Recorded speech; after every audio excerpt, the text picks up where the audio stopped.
Hello everyone and welcome. With this video, I would like to try something new and something a little bit different. So with this video, what I would like to do is answer a question that was posed in the comment of one of the videos I posted, specifically the one related to distinguishing between Part 3 and Part 9 buildings. Here's the comment. It is by Jianhua Liu. And I hope I'm pronouncing your name correctly. If I'm not, please let me know how to pronounce it correctly. Thanks for sharing the information, very useful. Thank you for your kind words. I have one question on this subject. Could a post-disaster building be type C, D, E, F2, or F3? Thanks. I'll answer that for sure. I'm going to do it for everyone's benefit. Just as a reminder, occupancies C, D, E, F2, or F3 are typically one of the characteristics to identify Part 9 building. There are two more, but I would invite you to go and check out the video that I previously referenced distinguishing between Part 3 and Part 9 for more information about that. In our case, the question is, could a post-disaster building be any of those occupancies? Well, I'll give you the answer first, and then I'll show you how I get that answer. The answer is yes, it could. Now, let me show you how to do it. First of all, we're going to start out by figuring out something about post-disaster buildings and where I find information about post-disaster buildings. And the only way to do that is to pull out the good old-fashioned Ontario Building Code.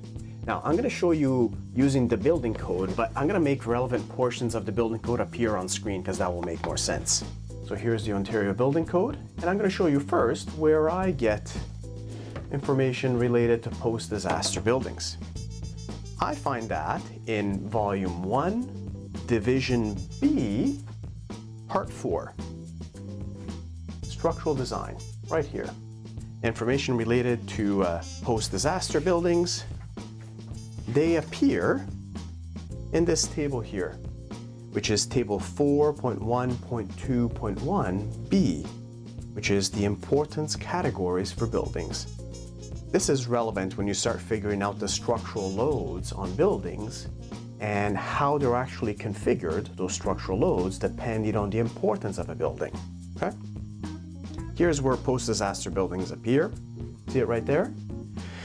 Under the column of use and occupancy. Well, here's an interesting thing. You see post-disaster buildings here? Okay? You see how the font for it is italicized. That means it's not straight, it's slanted. Well, this brings to mind another video that I've posted which relates to why some words in the Ontario Building Code are written italicized, a slant. Okay? I'm going to link that for you in the description below. But what this means is that this is a definition. This term here, post-disaster buildings, is actually defined somewhere else in the Ontario Building Code. Where is that? It is in Volume 1, Division A, Part 1. Let's go find it. It's this way. Here we are, Volume 1, Division A, Part 1, right here. We want to go and check out terms and abbreviations. So that's where we'll go. And here we find defined terms. Listed here in alphabetical order are all those words or series of words that are italicized, followed by a definition for that. So for post-disaster building, we have to look under P, and we'll find it right here on page 20. But since you can't see it on the screen, I'm going to actually open this up and make it more visible. There we go, post-disaster buildings.